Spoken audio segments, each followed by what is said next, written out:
Hello and welcome to Books to Last, the podcast that challenges readers to pick the only 5 books they may take with them when cast away to a mystery remote location. As ever, I'm joined by a book-loving guest, and this episode, I'm joined by Rali. Rali, thank you so much for being on the podcast. Welcome. Hello, Jordan. Thank you so much for having me. For the benefit of any listeners who might not be familiar with you and any of your online presences, can you introduce yourself and tell us a bit about you and books? Absolutely. So I'm now an editorial consultant. I work as a freelancer and I provide editorial guidance to authors, and I also work with publishers. And I've been a reader my whole life, like probably everyone who's on your podcast. And I like to read widely, as I hope it shows in my picks today. But I think I read mostly fiction and then all kinds of fiction within that. I love poetry, I love narrative nonfiction, and actually some self-help recently. I think the older I get, the more benefit I see in self-help. There are some really interesting, reflective, sort of self-help, personal development type books. Maybe it's a generational thing, as like the sort of generation you're a part of starts writing the books. They feel more towards you, whereas I find I've read some older stuff, but I find it doesn't really speak to me and mine. Yeah. I think it makes sense what you're saying. Also, your own personal needs develop, and then you find something that's out there on the topic. But yeah, I feel like that's a spoiler for one of my picks. I'm very excited because I love reading all in that area, but I do also really love fiction. Are you reading anything great at the moment? Yes, I'm reading a very strange book. It's called The First Bad Man by Miranda July. And I worked on all 4s. I didn't mention, but I used to work at Canongate and Faber and Penguin Random House before I set up on my own. And yeah, I loved all 4s. And it was very crazy, imaginative. And I went back and decided to read her first novel. And it's even crazier, even more imaginative. I love it. I recommend it. But yeah, with the disclaimer, it's weird. Have you ever come across it? No, I love the idea that someone started at 200 and then dialed it down instead of getting gradually more crazy. Well, in her case, it's probably she started at 200 and then went to 180. Not much less than that, Not too much. which I love. I think it's good. I've never really read any book that sort of stood out to me as like really weird, but I've been part of a book club for about a year now. Yeah. And there's a few people in the book club that I can just guarantee whatever book they end up bringing is completely out there, completely wild. You have no idea what's going to happen. And they basically can't talk about the plot because they'll give it away. So they just give you a flavor, and it's always just like I sit there going, I want to be the kind of person who can read this, but also I know how much it would play on my mind, and I would lay awake at night thinking about trying to make it make sense, even though it's not supposed to make sense. Yeah. I think I'm the one in my groups of friends that brings the out there books.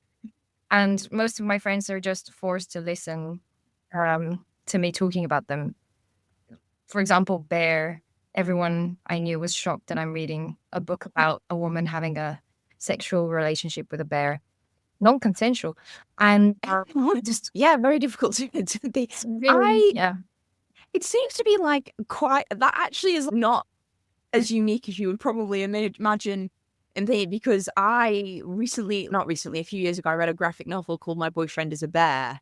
And that is, again, quite literally what it sounds like. It's a woman whose boyfriend is a bear, like an actual from the woods bear. And my friend sent it to me, and I was really surprised because I was like, this isn't something I usually read. And when I read it, I was like, why am I so invested? Oh. And it was actually like way better, and it was far more like great than it really had any right to be, and took itself very seriously, which I thought was fun. So yeah, it seems to be an interesting area that I would love to be in the acquaintance of somebody who. Yeah, weird book recommendations. Come forward. I love weird. I love all the less field ones. What's really good about them actually is I've got people in my life who love reading them. So when I get the recommendations of other people who love them, even if I know, then I'm a conduit to recircle them to people I know who will love them, and just spread the love a little. Yeah, for sure. And thank you for mentioning that graphic novel, because actually it sounds more wholesome than the book I read was. But I was working with a Bulgarian author who's writing a book about, it's an allegory of two animals they stand for the two counterparts in a heterosexual relationship. And I think it makes sense. I'm going to go into it and research a bit. Perfect. That sounds really interesting. I'm probably gonna have to stay tuned to it. Let's see what the results of that research is. As mentioned at the beginning, you're going to pick 5 books to take with you when cast away. As ever on the podcast, you get to pick your castaway location. Where would you like to be cast away to? I don't think any Spanish island is as remote as it has to be for the purposes of this, but I would love to be on a Spanish island because I love Spanish food. I used to study Spanish, and it will be a great way to to freshen up my Spanish speaking. And I love the music. I love the people. Sorry, but maybe if I'm cast away, is there anyone else? No. I'll just enjoy the food and the people. And You those are the could definitely enjoy the food. You'll have imaginary invisible servants a la Ojigia from Percy Jackson. But I definitely know what you mean. I do, being in the UK, it's quite easy to get to Spanish islands if that's where you want to go on holiday. And we tried Menorca for the first time a couple of years ago. And even though it's probably not very remote or like quiet, it felt incredibly quiet compared to a lot of the other ones we go to. I don't know if we went very slightly off season, and we visited a city there called Cittadella. And I swear, I have just got like so many photos of my 3-year-old son running around empty sort of Spanish sort of alleyways in this like gorgeous, really rustic, just little city on Menorca. And it looks like we're the only ones there because there was huge parts of it where we were just walking around and there was absolutely no one there, and we were just by ourselves, and we got amazing coffee with ice cream in it. It was really good. Don't know, it's probably not authentic, but very nice. Well, sounds good. I want to be there. Yeah. Highly recommend. Okay, so we're off to a Spanish island in some kind of villa that's got lovely views and lots of comfy spots to relax and read. What is the first book you'll be taking with? First book is The Little Prince by Antoine de Saint-Exupéry. I don't actually know how you say it in English. You did a much better job than I would have even attempted. Sorry to all the French-speaking listeners for butchering his name. And is this considered a classic, or should I say a few words? It is considered a classic, I think, but I actually don't know what it's about. It's one of those that I've seen on the classic children's bookshelves lots, but it's not a book I ever read as a child, so I've never really. I think it makes sense. It's arguably not a children's book, or not only. I got given it as a child by my mum, and I hated it the first time I tried reading it. It only made a little bit of sense as I grew older, and I think it's one that I would love to keep rereading at different ages. And what it's about, there is a narrator who has his own plane, but he crashes in a desert. And while trying to fix his plane, he meets the little prince, and he's this beautiful, magical little boy who comes from a different planet, and he's got different views of the world because of where he comes from. And the narrator and the little prince develop this friendship, and I don't want to spoil the ending, but there's a lot of lessons for children and for adults in the interaction between the little prince and all the other characters. And I love this book so much that I got a tattoo related to it, because also the author illustrated the book himself. It's recently gone out of copyright, I think, so people are allowed to reproduce it with different illustrations, but the classic drawings that you've seen on the cover in bookstores are from the author himself. And in one moment in the book, the little prince asks the narrator to draw him a sheep.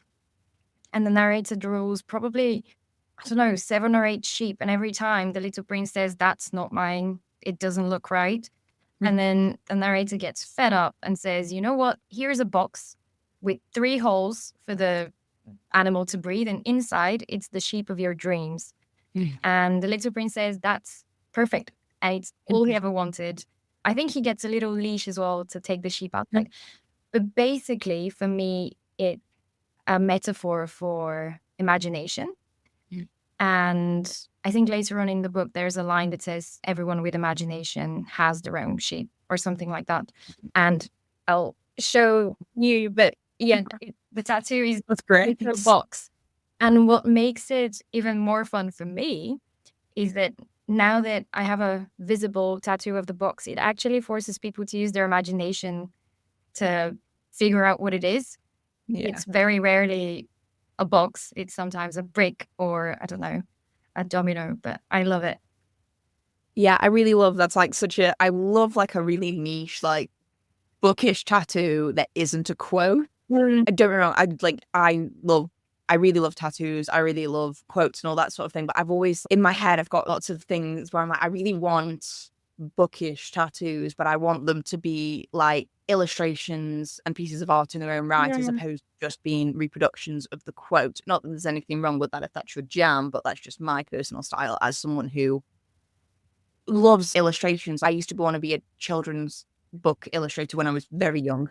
And I think children's books get to have like these distinctive illustrations that are as integral to the story as the story itself, in a way that a lot of adult prose books don't really get, or don't have that sort of distinctive mark. You know, if you're thinking Quentin Blake or Axel Scheffler or all that, they are that illustration. And if you put the same words with a different piece of drawing, it wouldn't have the same effect.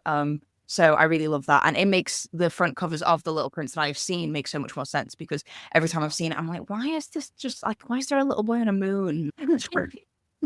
I don't understand it, but I've never picked it up. But I really love that. And yeah, I feel like it's something that should be, I think I'm gonna have to get that for my son now, because imagination is a hurdle we are surmounting, as I hadn't realized how you actually had to teach that as a skill to children. I thought that was a skill that children just had and that people just had.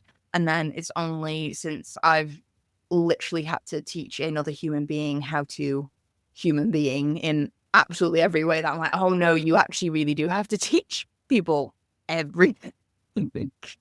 I think, don't books help with imagination? And I guess reading in a way. I think in a way, but it's an interesting one for me personally, as someone who's got autistic spectrum disorder. We're very much considered as a group of people, like a homogenous group of people, like we all are exactly the same, like something that they really struggle with imagination. But I've never ever struggled. I've always had like, probably too active and too vivid an imagination, but it is something that can be quite difficult if you're very literally minded.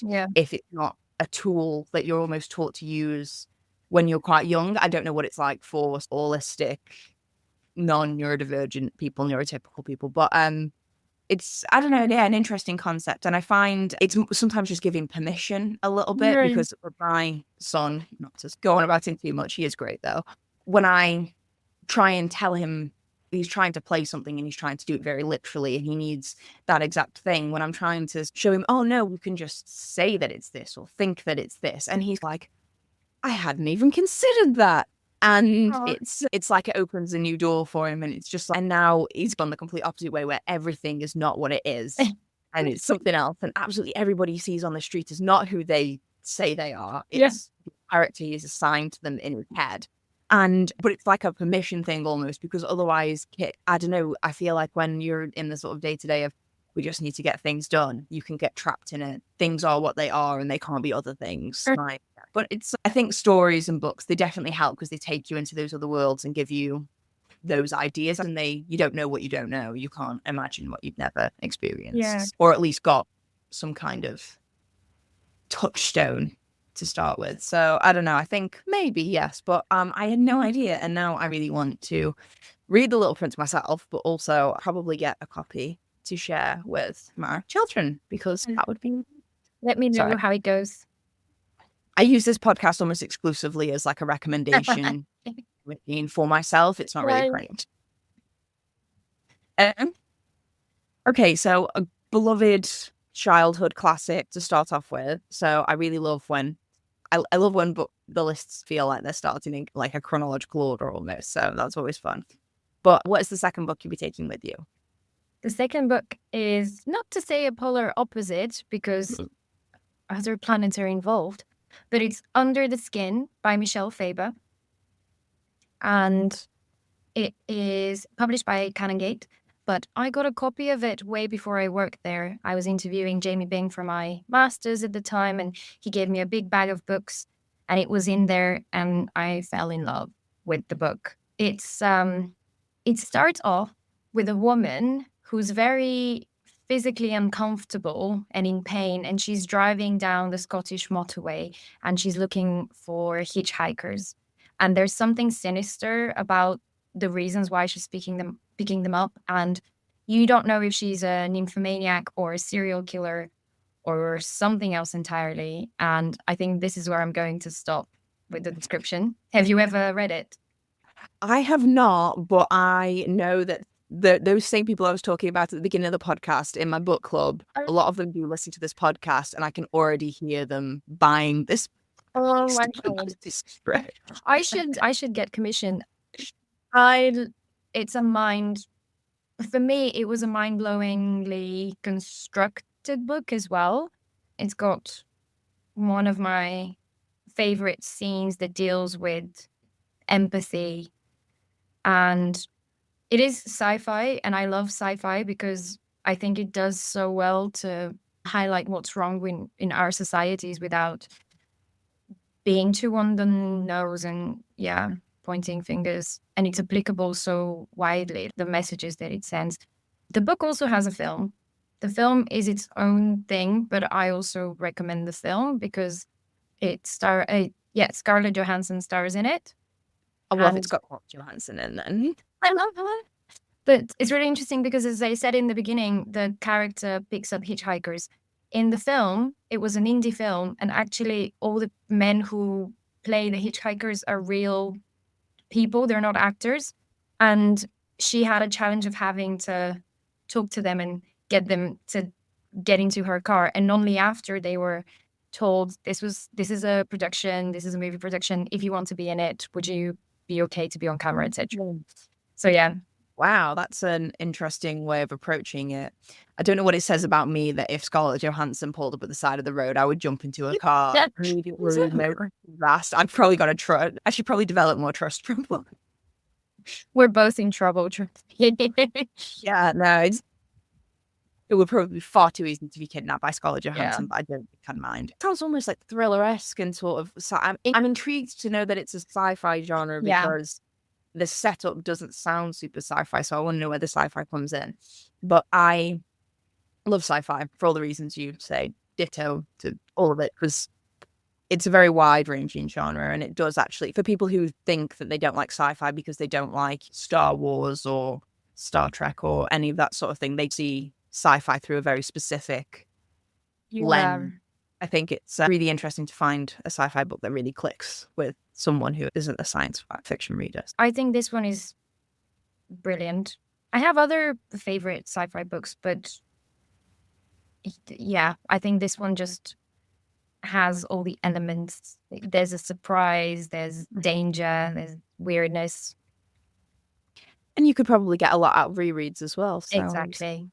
Sounds great. Okay, we are at the midway point, and we are going to hear about your third book that you'll be taking with you. My third book is a poetry collection. It is Adam by Boyega Odubanjo, and it's published by Faber, and it is heartbreaking, thought-provoking, again brilliant. It's got a very interesting story, and it was inspired, if I may say that, by a very harrowing incident of the British police finding the torso of a young Black boy in the Thames. And they, through doing investigations, they found out that the boy came from Africa, but was trafficked in relation to black magic. And yeah, when they found him, they decided to call him Adam. So that on its own, I think provides a lot of food for thought and creative expression for the author. And there's a lot of content in the collection on who is Adam and how do other people relate to that concept of the origin of man. Why was this boy called Adam? And it was definitely not his name, where he came from. And also, one of my other, I don't know if I can say favorite things about this collection, but when the body was found, there were shorts put on it to cover his privates. And there's a line in the collection that says that if what happened to Adam was done by men and then he was then covered to hide for his privates to be hidden, then what is shame?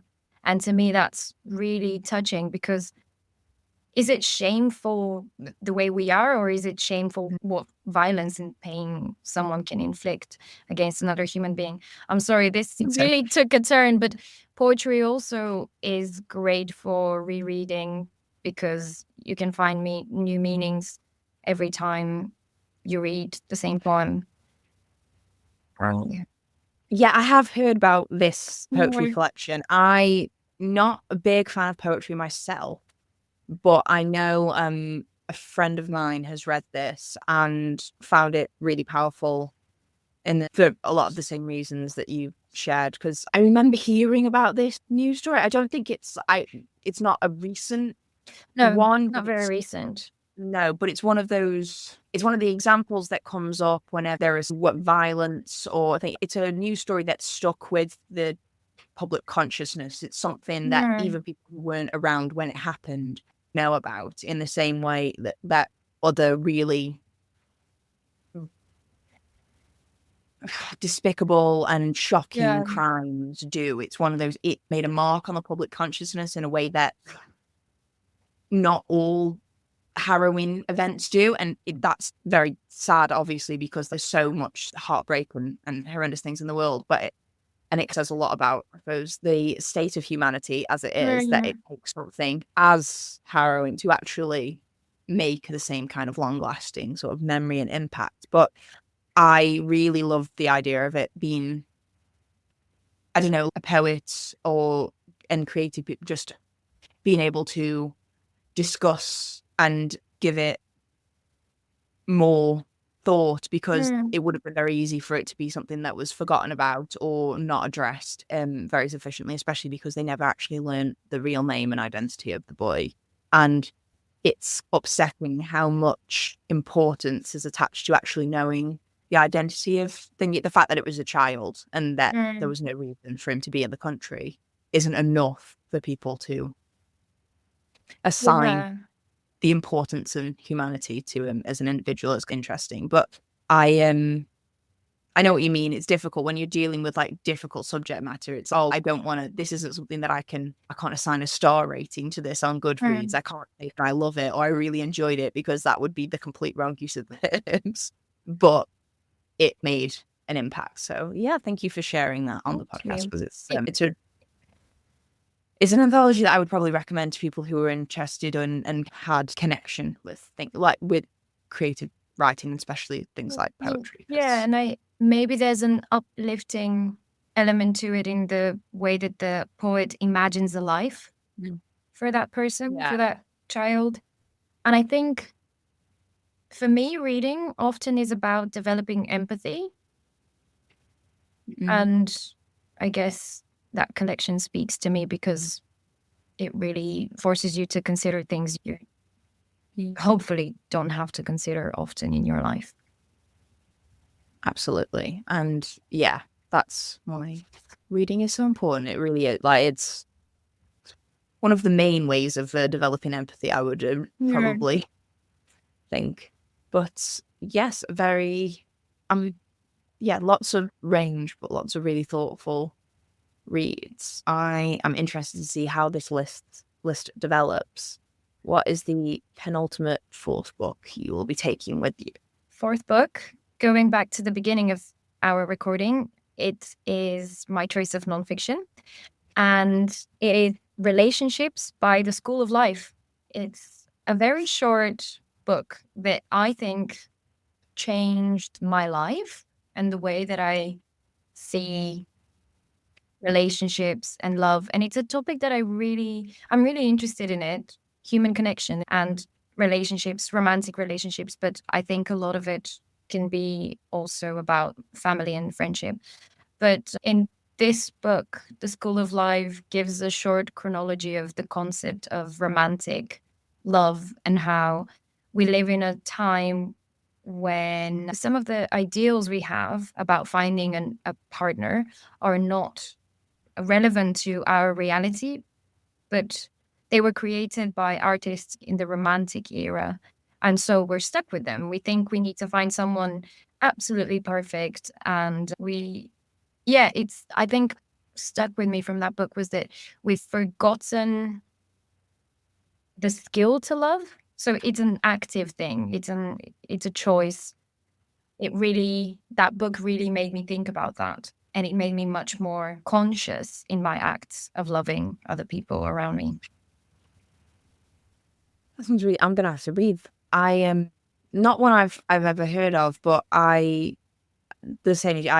find anything written around about relationships, and also the idea of like most of the social constructs we live with at the moment were at some point decided by someone or some group of people in history, and for some reason that is the version of things that stuck, and we're now still stuck with them hundreds of years later. It's bizarre, but also just fascinating to see just how that happens. But I would probably even go a little bit further to say, like, especially in sort of modern times, I feel like there is a huge hang up on the idea of perfect, and if there's even a small bit of negativity or something bad in anything, be it a person, a relationship, like any kind of event, job, just anything, and that automatically it disqualifies it from any value whatsoever, which is not correct. But I do think it seems to be like quite pervasive in like general things, like trying to have conversations with people like you're not supposed to love everything all the time because that just doesn't work. Yeah. And I know it's not that kind of podcast, but in terms of that idea of perfection, I feel like I'm too old for the concept of the ick. I get red flags. Yes. And there's things that when we say everything can't be perfect, we're not saying you should settle. Yeah. There's things that are not acceptable, but then Yeah. It's about values, I think. I am whenever I'm coming in up to 10 years in my current and with my relationship with my husband, and whenever I talk to friends of mine who've not been in like long-term relationships, it's just we've obviously changed momentously since we met because it's been a decade. But the whole point is if you grow in the same direction and your values at their core are still the same, then the relationship changes with it and it's fine. It's when your values diverge significantly from each other is when things are different. But just because people develop and change over time doesn't mean that relationships don't. That's just I'm not a relationships expert. I don't think anyone should take advice from me. Yeah. It's not that kind of podcast, but if that resonates with you in any way, I'm very pleased to have helped. And if it doesn't, you do you. But yeah, I think it's just interesting to see people, especially people who study academically, because I think I just love seeing how things used to look and how over time and how they've developed, because I think that can, even if you don't agree with the conclusions, it can bring you to different conclusions about things that are going on in your own life. Absolutely. I think that's how I felt about this book. I don't agree with everything that it says, but it made me consider my situation in life and what do I value, as you said, in people, and what is important to me. and where are my ideals coming from when it comes to looking. I think all good nonfiction leaves you with that feeling, hopefully. Really good written nonfiction tends to. I have the same experience with any book about parenting. There's some interesting ideas here. I agree with some. I don't agree with others, and that's fine. Yeah. Yeah, I love that. And yeah, like I say, good job. The personal book recommendation machine is doing its job today. We've already sold a couple of books that will be great if we can. Here's a few more. We are on the last of your 5 books.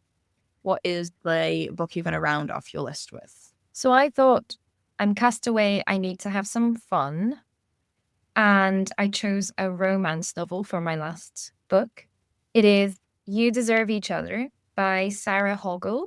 And I heard about it from Amber Garvey, shout out. She's my friend, and she works at United Agents. You can edit it out if you need to. But otherwise, she's the romance queen to me. She introduced me to a lot of books, but this one particularly made an impression because it's so funny, and it's about 2 people who are married, and when the book begins, their marriage is falling apart. So you're following their journey of whether they're gonna is it even possible to repair it? Or is there someone different out there for them? But just the voice of it's a heterosexual couple, and it's from the woman's perspective, and her voice is incredibly funny. It is amazing. I think I'll have a lot of fun with it. And yeah. I need to read more romance novels about existing relationships instead of the start of a relationship, because it isn't something that's done as often as it probably should be, especially in marriages, because ultimately, in a very heteronormative, kind of straight-laced sort of way, most romance novels, the ending is they get married and live happily ever after. That was the goal. That was always the goal. Look how many children they've produced. And it can it's not always that, but it can be a bit like, oh, I want to know. That's when it gets interesting. Like, great, you've figured out that you want to be together forever, but that's when things get interesting. It's the constant maintenance and continuation of that relationship and how it reacts to changes, because that's when it's really tested. I reread Pride and Prejudice a couple of years ago, and it was the first time I'd read it since I'd gotten into the relationship I'm in now and then got married. And I remember finding the bits about the already married couples in that book so much more interesting than I remember finding them when I was 15. I think it's just great to read about that, especially from different perspectives, because different. I read it for this one, the You Deserve Each Other novel. I read it when I was single, and I found it hilarious. I got a lot of fun out of it, and maybe if I one day get married, I'll go back to it and see when I'm on my island. See, I love good rom-coms, just the best anyway. I think it's a type of comedy I think that's sometimes looked down upon. It's not true comedy because it's a rom-com. It's almost like, in the way that most fiction and on anything that's produced, like most content that's produced and it's mainly marketed towards women, it's therefore lesser than its true pure form or whatever. But I think rom-coms are just very underrated for the comedic part of their offering. They're marketed more towards the romance side, but then forget about the comedy. So I love and You Deserve Each Other is just a great title as well, because it tells you a lot about what you need. And I like that. Yeah, it almost inverts the enemies to lovers, because it's lovers to enemies, and then you don't know what's next. Oh, that is good. That's a great. You can tell that you spend a lot of time working with books. You know how to distill and distill and distribute. I'll take it as a compliment, but that was absolutely a compliment. Being able to say anything concisely and in a way that's understandable to most people is a skill that few people have. I'm constantly working on it. Yeah, Twitter doubled its character count, and everybody just lost brevity and it's inspiring. Okay, it's a really awesome list. I like the sort of thread of relationships and sort of the interactions between people throughout all of it. I think you'll have a lot of fun psychoanalyzing people on your Spanish island And eating great food. what you just said made me wonder, what would someone psychoanalyzing me say about my choices? You are interested in people. Yeah, All kinds of people. I am. That's great. I hate people, so it's When a I great was thinking about the island, I was thinking I'll chat to the people, forgetting that it's a desert island. You wouldn't need to because you'd have all these interesting characters to think about. You've got it covered in terms of your Yeah. people quote. I don't know. I think I'm interested in people in an abstract way. I'm interested in people when they're not right.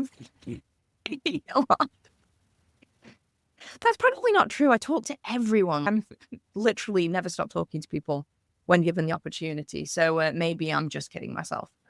Anyway, could you recap all 5 of your books just in case anybody needs to run to their local independent bookstore, which I highly recommend, and buy any or all of them? Absolutely. We started off with The Little Prince by Antoine de Saint-Exupéry.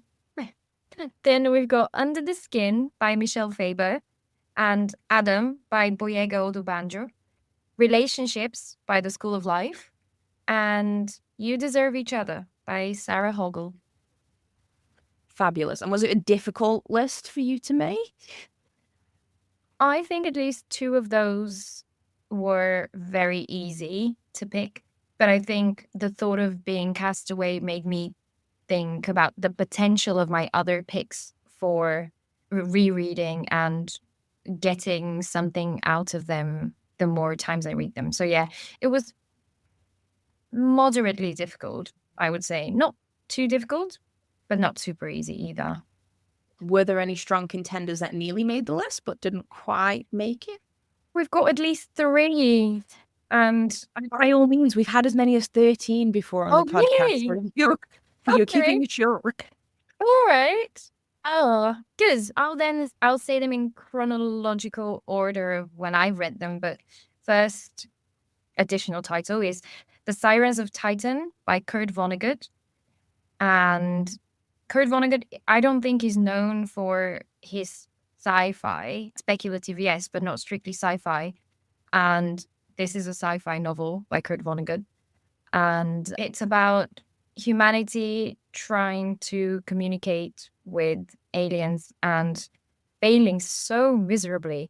But it's got, again, sarcasm about the whole of the human race and our ambitions in a very, I don't know, understanding way of where we come from and what we want, where we want to go.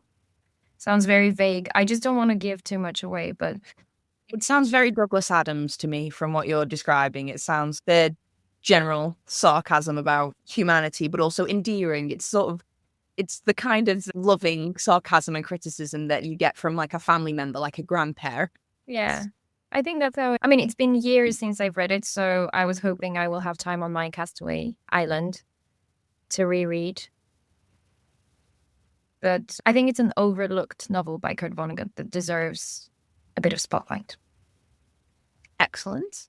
Next one, you might have to help me with the pronunciation. I think it's a place in the UK, Wivenhoe or Wivenhoe by Samuel Fisher.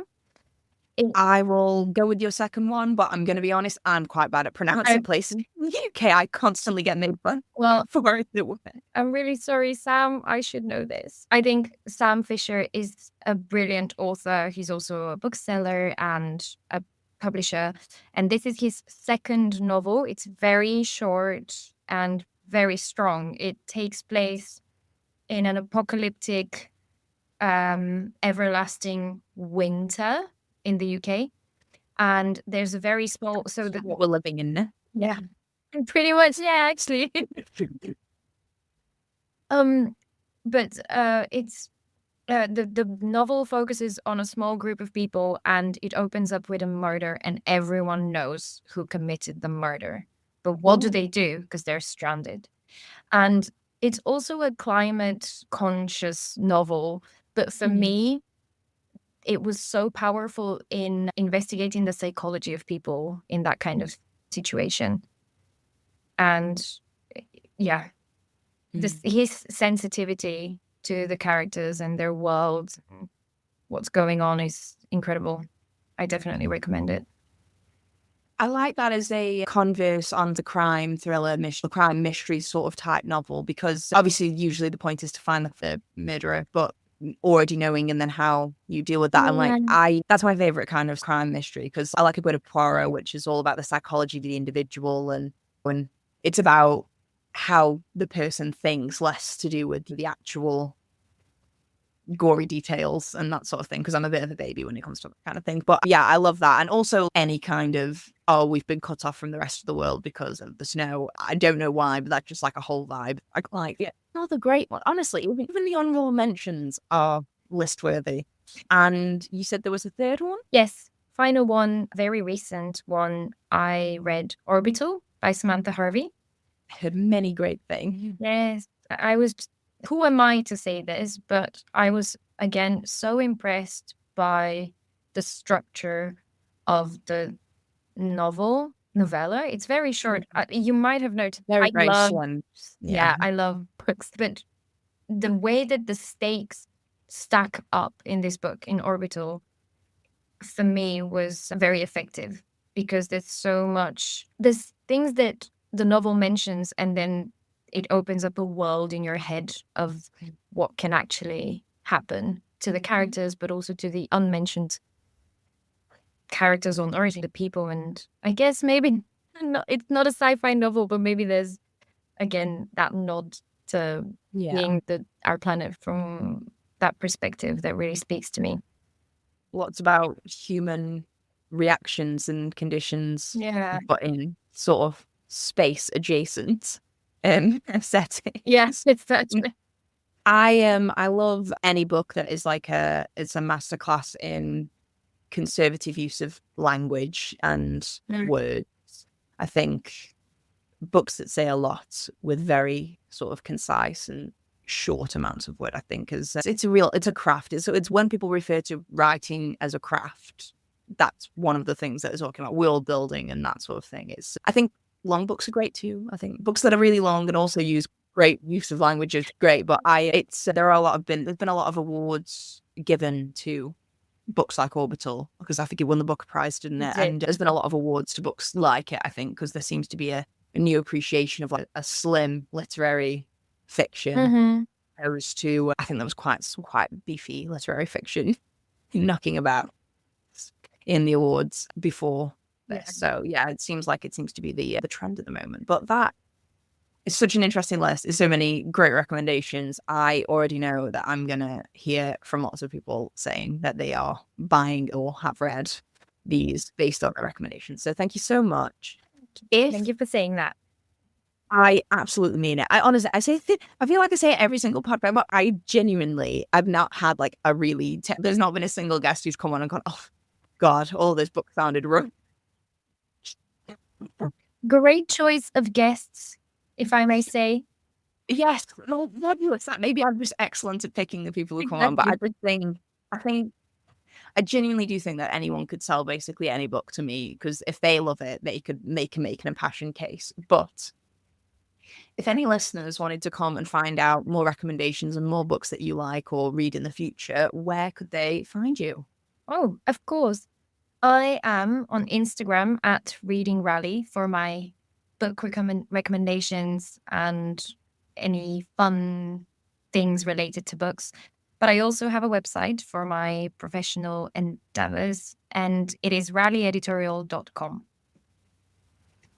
Excellent. And I will include all of that in the podcast description so that people can find them very easily and go over and follow. Rali is a great follow. I can attest to that. If people want to subscribe to the podcast, you can do so basically anywhere podcasts are, mainly the one you're listening to, where you're listening to now. That'll probably work.